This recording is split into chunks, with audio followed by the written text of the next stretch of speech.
Do you keep seeing opportunities to sell yourself in Facebook groups, but don't know how to do it without feeling sleazy? By the end of this video, I'm going to show you how to stop alienating members in Facebook groups and how to start attracting them to come and check you out. For more super simple and easy to implement business building advice, make sure that you like this video, subscribe to my channel, and hit that bell so you get notified when I post new videos every Monday and Thursday. I've been teaching the art of attraction sales and permission marketing to new entrepreneurs just like you for over 18 years. And I'm going to share some of my favorite secrets right now. All right, tip number 1 is a simple one and yet one that people always forget. And that is read the group rules. You will sometimes find this in the about section, in the unit section. Sometimes you'll see Facebook groups have an image you can click as the header image that have the rules. No matter where it is, make sure that you read them first so you know how you can engage. Are you allowed to promote yourself or not? Are you allowed to share your website or not? Are you allowed to private message people or not? The very first thing that you want to do is make sure you understand the group rules and how to best connect with and engage in that group. Number 2 is to be a conversation starter with real conversation. Bring your personality, have some fun in the group, share polls, ask questions, ask for help, whatever that looks like. Just start conversations, and your aim here is for engagement. Once you start a conversation and people respond back to them. Continue to engage on that thread. Also, if somebody else is posting, get in there and add your 2 cents. If you have some wisdom or suggestions to share, do that. If you want to commiserate, if you want to congratulate, you want to think of Facebook groups as a chance to have these conversations as if you were at a party and be connecting and engaging with people. So be a conversation starter. Number 3 is to add value. And here's the thing, you're going to find most Facebook groups say add value. So you need to ask yourself, am I adding value or am I just here to take? Am I just here to promote myself, or am I just here to look for clients or get help when I need it, and I'm not actually contributing to the growth and overall value of this group? And I will tell you that most people don't. Whew. And as somebody who hosts a Facebook group, there is nothing more irritating than having a close-knit, intimate group with people who are active almost daily, and then some rando coming in, promoting something they've got, and then leaving. It sucks. It's the worst. And you know what? Nobody pays attention to it. So here's the thing. Back to our party analogy, there are people in the group who are going to be more active than the rest. That's just the nature of things, right? But make sure that if this is a group where your PPC, by the way, if you don't know what that means, PPC means your perfect potential client or customer. So if you're in a group where your PPC exists and you are here to genuinely see what kind of new business can come from this, that is fine. But you have to still participate. You have to still embrace this group like your family and make sure that you are adding value. Which brings me to kind of a 3.1 point. If you're not enjoying this group, if this is not a group that feels like family and you're not having a good time here, leave it, okay? Oh my gosh, your same PPC will be in 20 groups on Facebook. So go find the one that your PPC is hanging out in, but you also enjoy engaging in. All right, back to the original point 3.0. We want to make sure that you're adding value. So a lot of times people think adding value is sharing a blog or an article or sharing a motivational quote. Depending on the group, that might get some traction. A lot of times they don't, especially blog shares, especially when you share them for your business page. I find that they really, truly just get ignored. They get maybe 1 or 2 courtesy likes, but nobody's really clicking and engaging. You would be further ahead if you have a blog that you've written that genuinely will add value to the people in that group. It's information they need to know. Take some of the main points and throw that into a post, and then stick your blog into the comments section. Right? If you're going to post an inspirational quote, okay, do that, but give us some context.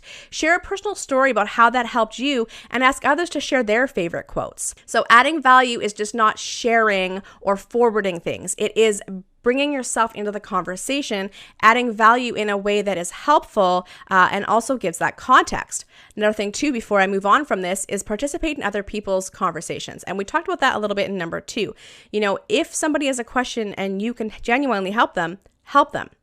Now, if you want to not sound sleazy, this isn't where you sell.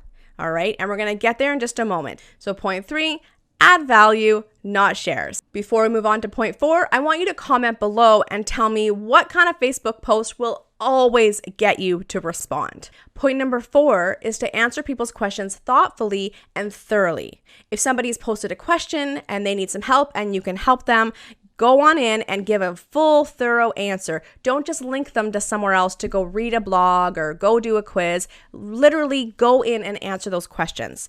If they're having a bad day, commiserate with them. Maybe you might share your own experience or something that helps you get out of a funk, or just ask more questions so they can elaborate and just kind of get it out of their system. Maybe they're celebrating a win and you want to get in there and give them a woohoo, and maybe you want to ask them if you can follow them on YouTube or on Instagram or something to help support them. Really get in there with whatever people are commenting or asking or saying, and give these nice, thorough, and thoughtful responses. No shares, no links, nothing, unless that link is something that can genuinely help them. But we don't want to be selling, absolutely not selling here, and we don't want to be just sharing one of our links without context. One of the things I do not want you to do, please stop it, this drives me bananas, is when somebody asks a question and you say, I don't know. Why? Why do you do that? Why do you make other people read that comment? Why do you get the original poster's hopes up that someone has a solution and you write, I don't know? Does that not drive everybody else here bananas? That just is a wild thing to do when somebody asks a question and you write, I don't know. Don't do it. It is not helpful. It just shows that you don't know and that you're annoying and that you're an energy vampire. Don't do it. And all of this leads us now to point number 5, which is to engage with people. And obviously, if you haven't gotten that by now, I want you to go and rewatch this quick video, because the Facebook groups are about engaging with people. The basis, the whole law of attraction-based sales is to attract people to you, not to sell to them. And so if you are adding value, starting conversations, answering questions thoughtfully and thoroughly, if you're doing all these things, people will notice you. People will pay attention to you. And guess what? They're going to go to your profile. They're going to go check you out. They'll find you on Instagram. They'll find your business page. They'll find your company page if your Facebook profile has all that information on there. Okay? They will reach out to you. They will send you a DM. People will come to you if you are genuinely active and engaged and adding value. It's kind of like letting people know that you exist, and also that you're super awesome to know and you are a wealth of information. When people get this feeling of, this is somebody that I want to get to know, guess what? They're going to come check you out. Now, I will say that as you are engaging with people and you're 2 or 3 maybe points into this engagement on a feed with them, if at that point you want to say, I have a tool that might help you, do you want to hop on a call and talk this out? Then do that. But remember that on Facebook, you can't just go from stranger to come book a call, stranger to come to my website. There needs to be a little bit more back and forth and engagement first. And if you're in a Facebook group and you're radio silence until somebody has a need that you can sell them on, people are not going to know who you are, and they're not going to care about what you're sharing. So it really is about building your reputation and presence in this group, and then taking that conversation offline, getting onto a phone call, getting into the DMs, doing an email, meeting for coffee, whatever that looks like. But you can't do any of that unless people know who you are and they know that you care. So remember, when it comes to networking online, and make no mistake, Facebook groups are 1000% about networking online, you have to slow it down. You cannot go from hello, bye for me in one step. Don't push, don't force, take your time, engage, add value. Don't break the rules. And remember, if it feels icky, it's probably icky. Don't do it. So now that you know how to attract and not alienate, how do you move folks from stranger to client? Well, if you haven't already, I want you to go dig into my 4 business building basics every new entrepreneur needs to know. It's going to take you through the 4 things that you can start doing right now to start getting new clients. For even more support and, of course, to network with like-minded new entrepreneurs, come and join my Facebook group, the Rad Connectors Community, and read those group rules. Your next steps are to watch these 2 videos that I recommend. The first one is, of course, all about how to network. And then finally, I go through my attraction-based sales process. If you liked what you learned here today, make sure that you like this video, subscribe to my channel, and share it out with your business besties. Until next time, friends, I will see you online.